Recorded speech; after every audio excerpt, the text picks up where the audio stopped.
Good Friday, everyone. Welcome to the Blue Water Climate Control Volquest.com podcast, the mailbag edition on this Friday with Austin Price and Rob Lewis. I'm Brent Hubbs. Glad to have you along with us. Lots going on.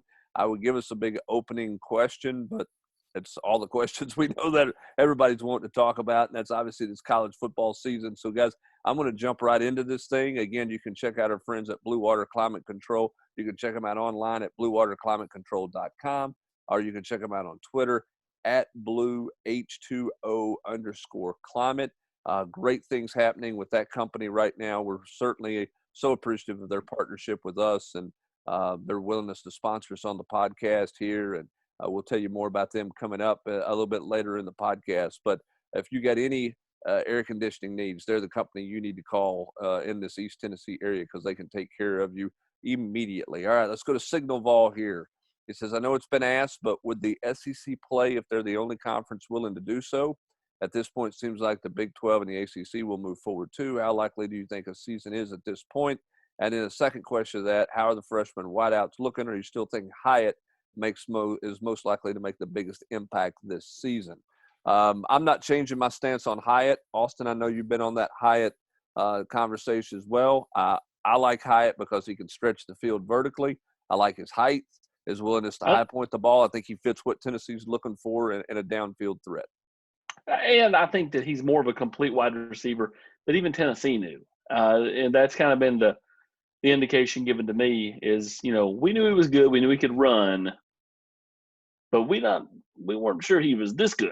And so, I think he's been a very much a pleasant surprise, even more than they thought. As far as the SEC going it alone, I had one person tell me this week down in Birmingham that the SEC was prepared to do that. I personally don't believe that would happen. I personally think that the SEC, as long as they have a run partner, would play this fall. But Rob, go it alone. Rob, that's a skinny limb to be crawled out on at this point in time. I think I'm with you, Austin. I think it's hard to go out there. Rob, I don't know where you feel on that. I'll get you your viewpoint on that. And Rob, how likely do you think there is going to be a season at this point? I mean, as of today, I feel more optimistic about it than I felt, a week ago. Certainly more optimistic than I felt 2 weeks ago. But as for going it alone, I'm with you guys. I think you just open yourself up to getting ripped, if things don't go well, if you have problems. So I'm kind of skeptical that they would do that. Yeah, I can't see anybody doing it alone. I think you got to have – I think as running mates is the best way to say it. You got to have running mates with you there. All right, 423 volunteer. Yes or no, have UT coaches reached out to, been contacted by any Big 10, Pac-12 players who would potentially be trying to get out if they're allowed and ultimately end up doing so? Austin, I don't know any specifics. I'm sure there's been a lot of roster checking. There's probably been some conversations or a direct message sent or something like that. I still think this about transfers, big picture, and that is a head coach out there willing to give up an initial in the class he's getting ready to sign for a transfer, Rob, if you don't know if you're for sure guaranteed 10 games this season? Are you willing to say, hey, I'm only going to sign 22, 23, or 24, depending on the number of transfers you take, for hopes that you get help in the 2020 season, but you may not get to play that season? Justin Fields, okay. But outside of a couple marquee names, Rob, how many guys are coaches willing to take right now? I think you bring up a great point, that just with the uncertainty of the schedule. And, is there even going to be a playoff? I mean, that's the ultimate prize everybody's chasing. I mean, do we even have that? I mean, bowl games seem highly unlikely, to me right now. So, unless it's just as you mentioned, unless it's, Justin Field or, somebody of that ilk, I think it's tough to do, man, and take a spot for next year when there's so much chaos right now and uncertainty. Yeah, I agree. I just don't think Tennessee, who they don't have any initials that they could back count or anything, so they would have to be taken away from this 2021 class. They don't want to do that. They'd be struggling to figure out the spots as is. You guys brought up Justin Fields, yeah, but I mean, let's say he ain't coming here. I mean, he's likely either not going to play. He's probably just not going to Well, just using him as I mean, I think it would have to be No, a I know big-time you're talking marquee about the guy. The Yeah, creme you de la have to creme. get whether it don't have to be a quarterback either. I mean, if Micah Parsons said, It's got to be actually, I want to go to the elite. SEC. It's got to be an elite top 10, 15. I mean, it's got to be a game-changing guy. I mean, you're not going to Just take like it Micah down to the game. Parsons. I mean, Right. yeah, no doubt. I mean, you're not going to take even then. That's asking a lot of Justin Fields or anybody like that to be able to come in here and in 3 weeks be boom ready to go, ready to play, and make a huge impact. Yeah, I just think I think a lot of those guys are going to be sitting right where they're at. I mean, I know everybody was expecting hundreds to go into the transfer portal. I just don't think that's realistic with where everything stands and the continued uncertainties out there right now. Let's go to Logan Bartlett. 2 unrelated questions. Have you heard any discussions about spacing out the games every other week so that games could be easily rescheduled when there's inevitably an outbreak on a team? And then 2, recruiting question. What's been the big change for Mims with Tennessee? Tennessee at one point was 10th out of his 10 schools. Now they're in the top 2 or 3. That's pretty wild. What's happened there? Which of our recruits is he closest with besides Cody Brown? So let's go with the Mims question first. You want to do that? Yeah, I think Tennessee's just done a nice job of kind of showing that, hey, you can be the guy here. You can come be a guy that plays right away. Look at what we did last year with Wanye. When you get here, Wanye would be a junior. And even then, the right side is by no means solidified. So Tennessee's just done a nice job of recruiting him. Shelton Felton deserves a ton of credit here. He and Brian Niedermeyer have done a really good job with Amarius Mims. He's close with Cody. I don't know that he's super close with anybody else in the class, though.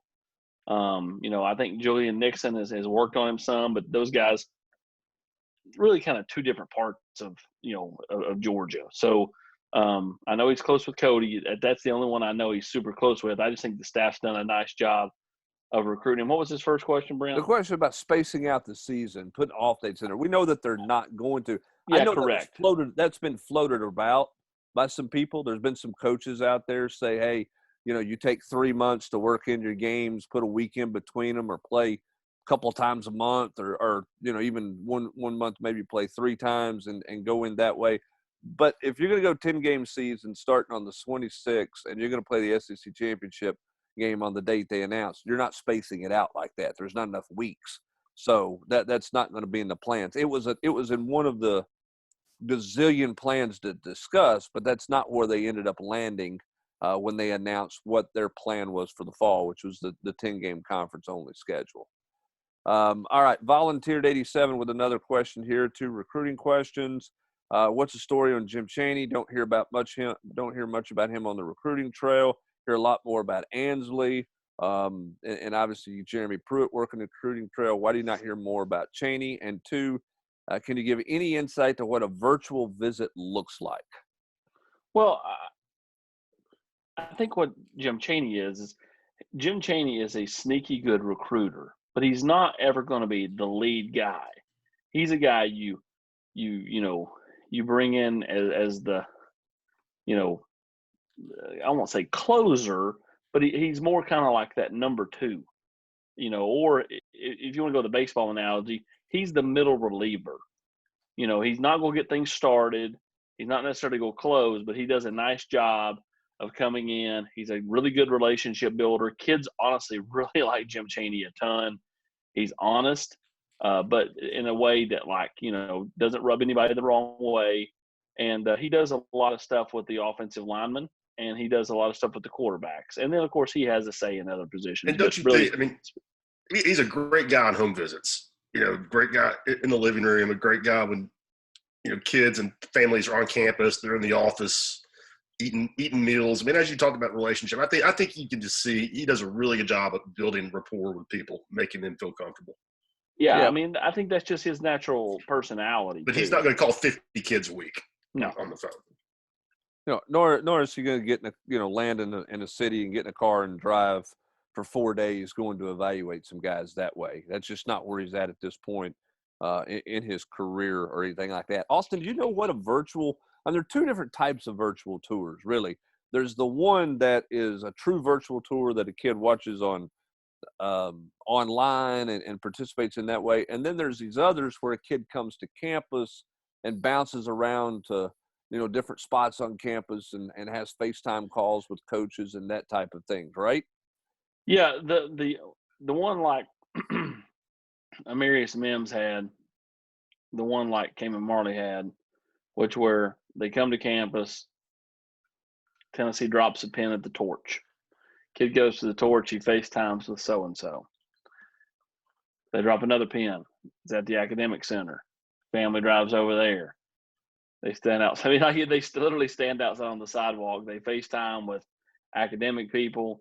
They drop another pin here, and they FaceTime with, Tennessee strength staff.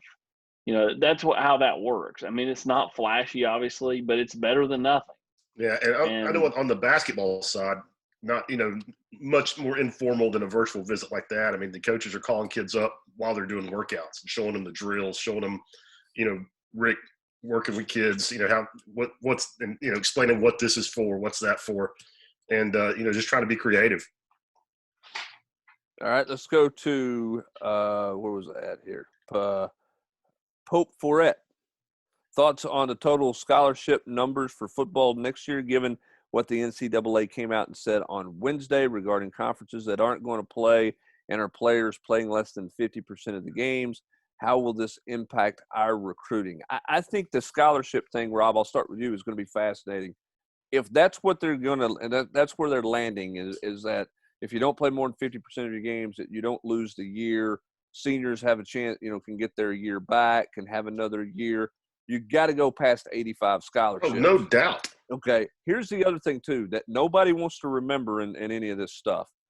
They did the same thing in the spring with spring sports, and there were schools, even Power 5 schools such as Wisconsin, who said, "We're not honoring those seniors with that extra year. We're not financially going to do it." There will be some in the football world, and that's what he's asking about. He's not asking about volleyball or women's soccer. There's some in the football world where a coach is going to tell a senior, "We're good.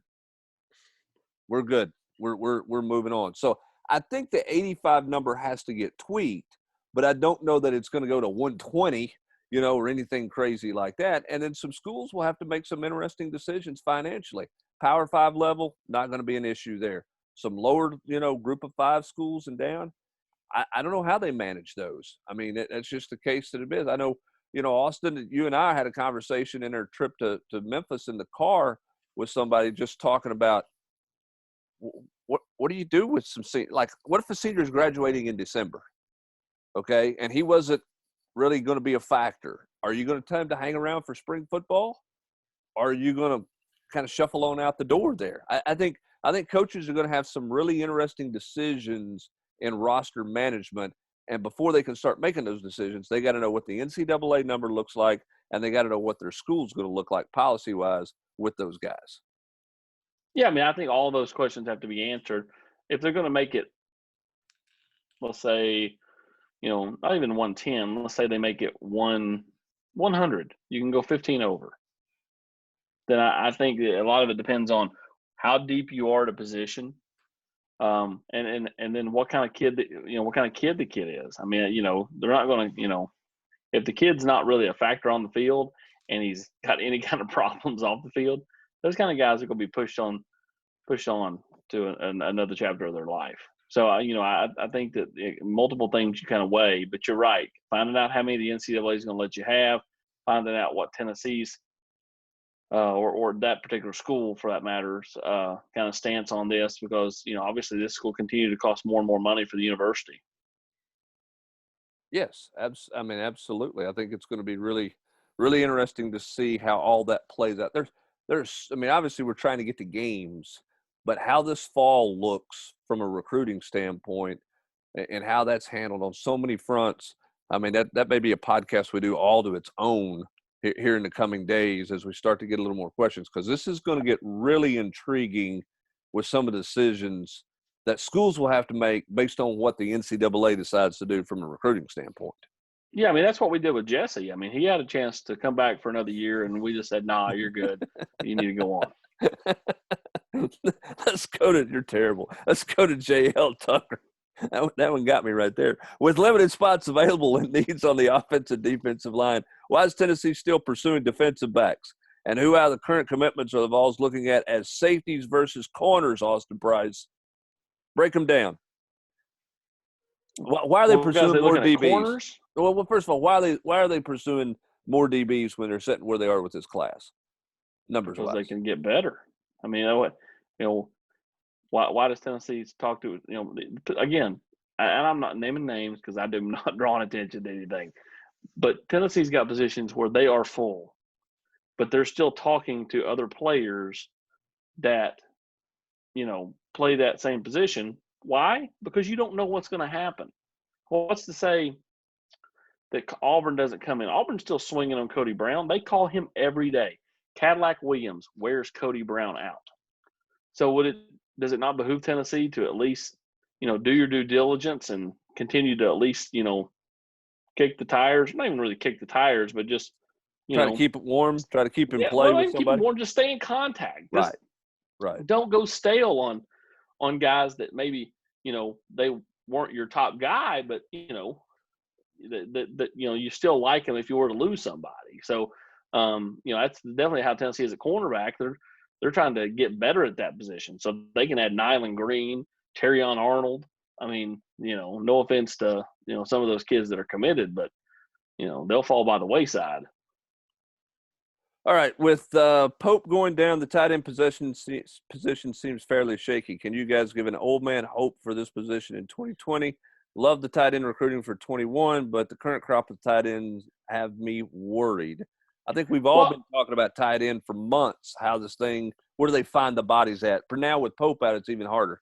Well, and of course, what's the deal with Austin? If he coming back off 8 weeks, if which is 8 to 12 week recovery for what happened, if he comes back on the front end of that, that's back in time right about the start of the season, which means he needs probably a couple of weeks to kind of get himself ready and stuff. So maybe he's ready by week 3.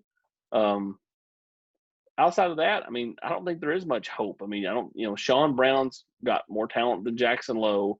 So if either one of those is cracking the field this year, it'll be Sean Brown. Jacob Warren, still, we'll probably will play some, but not a ton. Princeton Fant's the most talented guy in that room as far as just route runner, athlete, pass catcher. But, he's still got flaws in his game. I've brought it up all off season long. Of course, I've said Jameer Johnson. I don't think it's going to be Jameer, but I do think Tennessee will experiment some with offensive linemen playing the tight end position, whether that's, a guy like Riley Locklear, whether that's a guy like Cooper Mays. I think Tennessee will at least give those kids some looks there because, let's face it, Tennessee led the league in 2 tight end sets, but they don't throw to the tight end a whole lot. So if they're able to get an extra blocker out there to go along with what is already a really pretty solid offensive line, or should be, whether the K gets eligible or not, then Tennessee's offensive line only gets better. Going to be a big body play there, Rob. I don't know who it's going to be, but there's going to be a big body from the offensive line who's going to end up being in a 2 tight end set for Tennessee. Yeah, I mean, I think you'll see Jim Chaney get creative. And to Austin's point about not throwing to the tight end a lot, I mean, the second guy, I think you can get away with it easy because what Pope have last year? 4 catches. I mean, it's not like you're not worried about it in the passing game. It's the versatility that he gave you in the run game that you're going to be missing. Yes, I agree. So that some big bodies coming into play there, in my opinion, before it's all said and done with this team at the tight end position. Birdie Man in Texas wants to know everybody's opinion. Big 12, Pac-12 cancellations. Which issue was the real driving concern? Coronavirus or the players' threats of organizing and forming a union or players' association? Obviously, the virus was a huge concern, but interested in your thoughts. Read the story today. I don't know who wrote it, but I read it today that the Pac-12, after a medical report from a PowerPoint presentation regarding the effects of the virus on the heart, left them moving in a direction to join the Big Ten rather quickly. I think they were always going to join the Big Ten. You know, I think as soon as the Big Ten canceled, the Pac-12 was going to go, regardless of what information that they got. But there's enough stuff written out there that I think that had a real effect. The thing with the players' union and the association, I don't know how one of those works when those guys revolve every 3 to 4 years. Yeah. I mean, you know, so is Trevor Lawrence supposed to be the if they form one, is he going to be the president for 4 months here? You know, and then somebody else goes. I mean, the NFL Players Association has 8 10-year veterans who are helping making decisions, working with the league and stuff. I've always thought that was going to be the challenge for a college player. You're not going to put an 18-year-old freshman on the committee and say, hey, you're making decisions for everybody until you leave for the NFL in the next 2 or 3 years or whatever. That thing's always a revolving door. So I think forming one of those associations or unions or whatever, I've always said is going to be difficult because of how quickly those things turn over. Yeah, I mean, I think it was more about the virus and, you know, liability, bad PR. That's where I lean strongly. All right, Uber Ball 5. Any word on whether the SEC will change the future cross-division rotation to reflect changes made for this year? The impression I'm getting is that it won't change the future rotation. That doesn't make sense to me. What's the rationale? Just the SEC is wanting to protect certain teams.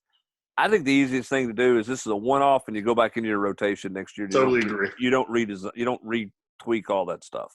Yeah. I mean, Tennessee, for that matter, just played Auburn. They're not supposed to play A&M until, 2024, 2023, whatever it is. Point is like, I mean, think about it. A&M's never been here before, and all of a sudden their fans are not going to be able to come, and then go back into that 12-year cycle again. It's so crazy. To me, it makes the most sense just to say this is the anomaly one-off and, is what it is. All right. With no visits in September, do you see any Vol targets moving up their decision dates? The Vol's going to fend off Alabama for William Parker Griffin, and is or a take right now? In my opinion, yes. Or yes. Is a take? What was the first question? Well, let's go back through them. So, in your opinion, or is a take? I agree with you.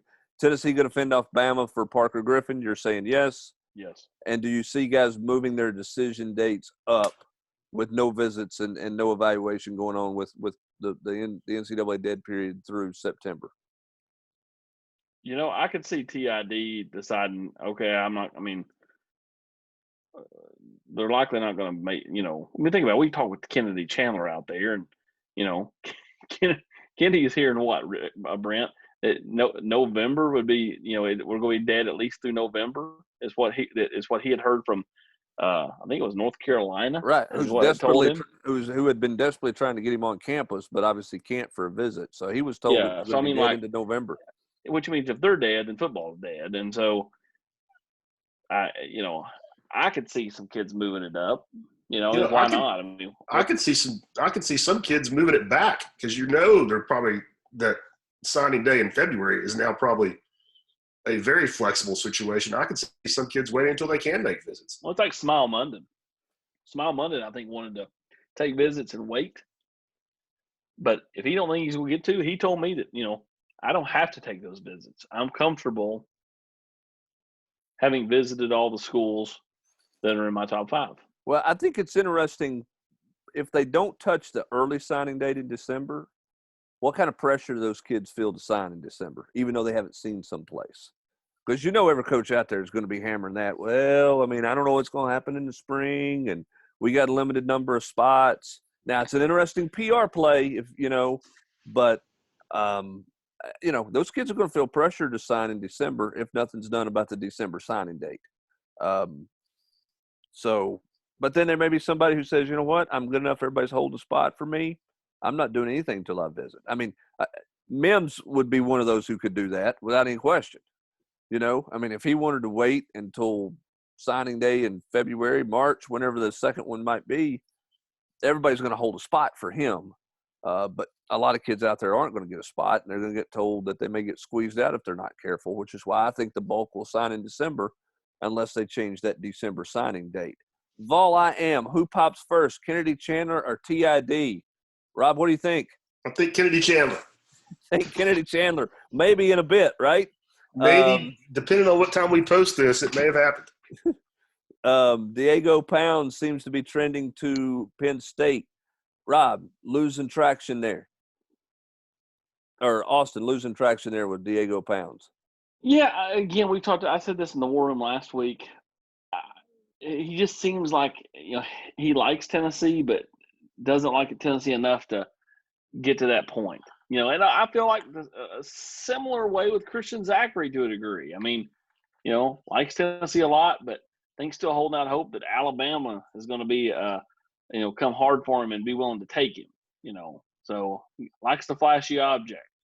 Will Tennessee be patient enough and be sitting there in the end? I think so. But, again, the kid would love for Alabama to take him. I think Diego would love for, some of those bigger name schools to, and schools that have been in the playoff, and Penn State's at least been right there as a 10-win football team, something similar. All right, Volman 56, when should we expect the schedule to be released? And do you expect us to play all 5 of our top 15 opponents in a row? Would you also expect all top 15 opponents we play to either have a cupcake or a bye prior to us? I will be shocked if the schedule is not released when Paul Feinbaum goes off the air on Tuesday. Next week? Next Tuesday? It could happen today on Paul Feinbaum, Monday or Tuesday. I think when he goes off the air on Tuesday, I'll be stunned if it's not out by then. Yeah, and I do think that it will not look the way it does now. I think it will have shakeups in it. I don't think they're just going to plug and play in a couple of weeks there. I think some things will get bounced around. I'm not convinced that Florida is going to be the first game of the season. It might be, but we'll see. That thing might get bounced around, and it may look a little bit different when it's all said and done. J.L. Tucker, how big of a threat is Clemson for Ty Simpson? I think, Austin, he's the only threat to Tennessee at this point. Clemson. Yeah, I think Clemson is the only threat. He's going to play the, Alabama and Florida and all those. Whatever, that's fine. You can keep playing it down the middle. To me, it's Tennessee and Clemson, and there's really nobody else close. And right now, I still like Tennessee's chances. All right, J.L. Tucker back with another recruiting question here. Where's Tennessee with offensive tackles? Would they take 2 more if they could get the right 2? Yes. Okay. We only got 1. You think Parker Griffin, you think he's an inside or outside guy? I think he's an inside guy who could play outside. But they didn't sign any inside. Cade's an inside guy who can play outside. Right. I think William Griffin is, or William Park, whatever. The whole name change has never – it's been a struggle for me. William Griffin Parker. Big Will. Why can't he have cool initials like TID, But Big Will, I think that, he's a right tackle if he's an outside guy, but either way, Tennessee covets him very, very much. And also, you got to remember, R.J. Perry's probably going to end up being an outside guy on the offensive line when it's all said and done, even though he was not a offensive tackle signed a year ago. All right, quickly here. Let's run through another one. AEP has said Ty Simpson's clearly the number 1 target for the staff as a prospect. Who does he compare to coming out of high school? He remind you of anybody after seeing him this week? AP? Oh, I not necessarily because, you look at the guys Tennessee's recruited over the years, and I don't think anybody's like him. Because Peyton's well before my time. But he's a better athlete than Casey was, different kind of guy than what Ainge was. He's got a good arm with great accuracy. He doesn't have great height. There's not really anybody really to compare him to that way. Yeah. Not that his height's a problem because that's changed. If he were 15 years ago, everybody'd be going crazy because he's not 6'4". But he's a better athlete, as you mentioned, who can use his feet and move around. But the height throws from different arm angles. Yeah, and the height's no concern. The thing that jumped out to me in watching him this week when we saw him practice, the accuracy with the football. He puts it in spots. He's really accurate with the football. I think that's the best thing.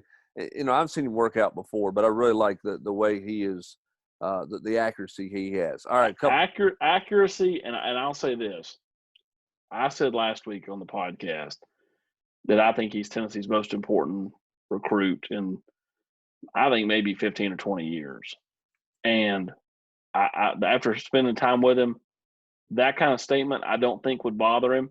I think he's got broad shoulders, and he's so polished he could be able to handle that kind of pressure. Yeah, I like his mental makeup. I don't think there's any doubt about that one. I mean, I think that's the thing. All right. Should Tennessee be worried about Auburn with Brooks, Cody Brown, and Mims?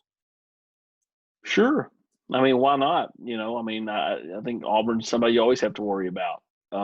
History is a great teacher. Yeah, I think Dylan Brooks is really solid, and I think Cody Brown's really solid. Now, I don't think either one are going to stop looking at their phones when they get a text from Auburn. I don't think either one of them are going to, start turning away phone calls. But I don't think that they've had any kind of inclination to take a real hard look at the Tigers. I think they're very solid to Tennessee. Yeah, I don't disagree with you. JG comes down with COVID, out 2 weeks. Who's starting? I'm going Brian Maurer. Anybody else take anybody different? I think it depends on what point in the season, how far along, how many reps is Harrison Bailey. If it's early, I totally agree with you, Brian Maurer. Single wing with Eric Gray. Single wing. Nice. All right, Bud Wrigley wants to know, do you think schools not playing in the fall hurts their chances with 21 recruits? And conversely, does a spring season followed by a fall give them an advantage on visits with 22 recruits? I think that it hurts 22s. I mean, how many guys have we talked to in the last week or even the last month, Brent, when we went out and did these trips, that you say, had Tennessee been able to see Cody Jones and how much he's grown this spring and summer, how much would that have changed? Yeah, they're recruiting him hard, but I think they'd be even harder on him had they seen him. I think that goes that way with a lot of guys. Think about the kid at Oak Ridge. Tennessee offers him Kendall Jackson. But does he have more offers if he's able to go and camp places this spring and summer? I think if you're a 22 kid and you weren't already on the map, then I think you're further behind than you were before. I will say this, and the other part of his question too, I think it's a good point, Austin. But Rob, I think this is kind of intriguing.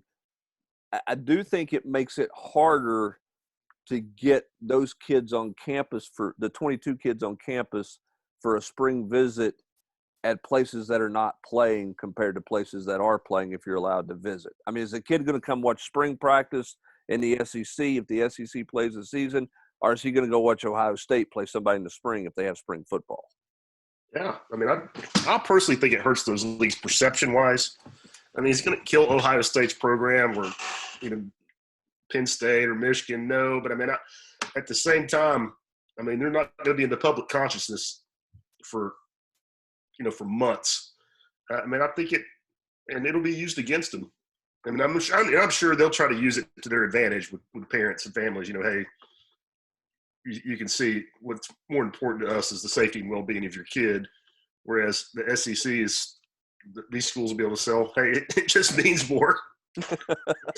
All right. Go Vols 1997. When's Tennessee get to practice with pads on? What is that, 5 days in, Austin? Yep. Into They'll next go week? 2 days in T-shirts or jerseys and a helmet, whatever you want to call it. 2 days in shells, and then day 5 will be first day in pads. They start practice Monday, but I'm not so sure Tennessee's going to practice 5 times in a row. Right. I think it'll probably be Monday of the following week before they get into full pads. But they can do a lot in just shells. Absolutely. And again, they should be pretty good ways into things with the installs, thanks to these OTAs that they've had the last few weeks here. All right, last question. We're out the door. Pine Mountain Vol wants to know, which position groups do you consider SEC ready? Which ones still need some improvement for this schedule? I think the line of scrimmage is SEC ready. I think they're SEC ready at corner because of the production they've had there. I think Henry T's SEC ready, so that makes them pretty ready at linebacker. I don't think they're ready necessarily at outside linebacker off the edge. They're not ready at tight end, unproven at wide receiver. Otherwise, this is a pretty SEC-ready football team. Doesn't mean they're going to go 9-1, but they've got experience at the other positions in SEC play, and I think they've got talent at some of those positions. So those are the ones that would jump out to me as SEC ready. So that is Pine Mountain's question there as well. So remember, we're going to have plenty of coverage throughout the afternoon. We'll keep a close eye on Kennedy Chandler and what happens with him if he indeed does something later today. So keep an eye on that one. Sure to appreciate him taking some time and visiting with us earlier this week out in Memphis. Hey, talking to you earlier about Blue Water Climate Control. We all know summer heat is here. The most practical thing you can do to avoid wasting money this time of year is having your cooling system cleaned and tuned up. It's a fact that if you don't, your energy bills will be higher, and just like not tuning up your car, your system will be at greater risk for an expensive repair. That's why Blue Water's tune-up comes with 2 fantastic customer guarantees. First, if your system wasn't tuned up last year, they'll guarantee a $100 energy savings this summer, or they'll refund your $79.99 for the tune-up cost. Second, if they tune your system and it does need a repair this summer, you get a 20% discount. Speaking of repairs, Blue Water Climate Control is committed to doing the right repair the right way the first time. All of their repairs come with a 1-year guarantee and a 1-year warranty. Call Blue Water Climate Control at 865-299-2290 or book an appointment online. Go to bluewaterclimatecontrol.com, pick a day and time that works best for you. That's going to do it for this edition of the Volquest.com Mailbag Podcast. For Austin Price and Rob Lewis, I'm Brent Hubbs. Have a great rest of your Friday, everybody.